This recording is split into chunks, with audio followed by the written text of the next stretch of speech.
right, we're going to step up our multiplying decimals and now have both values. You can ignore this little spot here.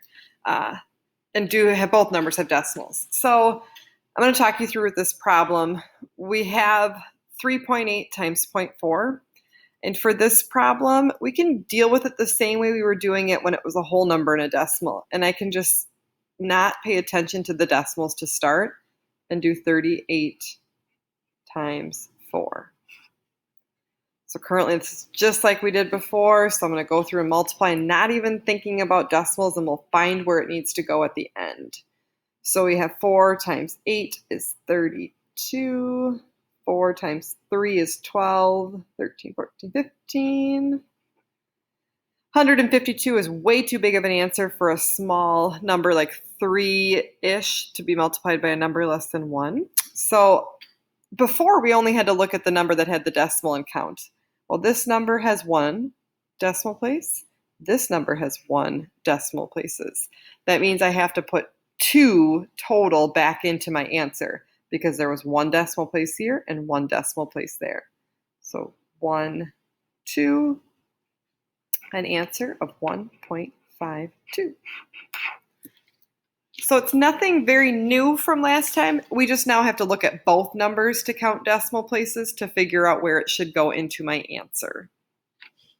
Let's try another one. So here's a little bit bigger of an example. Both numbers have a decimal in them.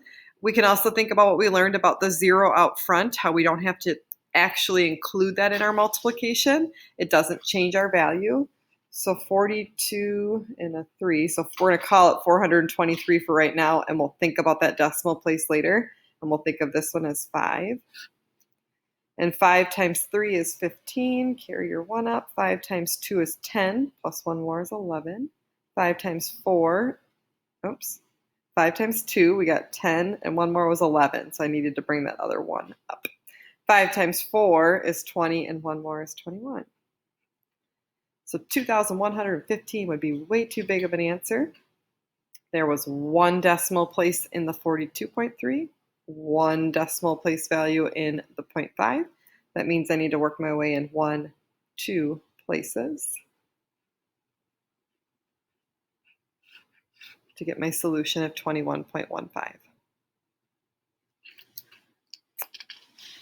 Next, it's your turn. Go to page 202 in your math workbook, and there are 3 problems to practice the skill of both of them having decimals. I encourage you to try one and then push play to see how I got my answer. Pause, try the next one, and hopefully you can catch where you're getting an error if you are getting errors.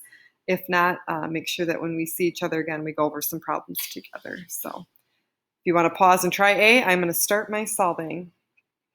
So I'm going to drop the decimals to start and multiply 57 and 28. So 8 times 7 is 56. 8 times 5 is 40, plus 5 more is 45. Moving on to the tens digits, I need to put a 0 in my ones digit spot. 2 times 7 is 14. I already dealt with the 5, but I have to carry my 1 from 14 up.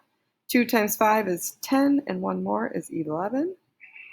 And now I can add, because remember I did 8 times 57, and then I did 20 times 57, and so now I have my 2 values to add down here.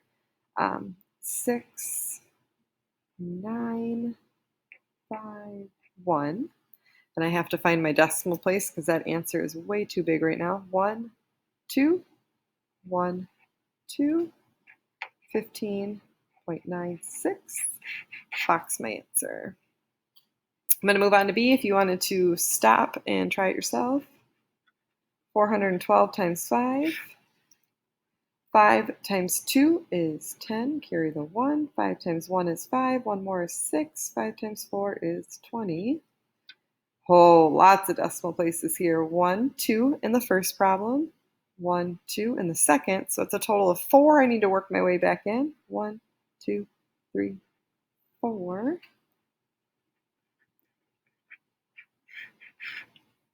Point 2060. Last one over here. Remember those zeros out front I don't have to include in my values. So I have 14 and I have 37. You can do these in either order. You'll get the same answer if you do it this way as well.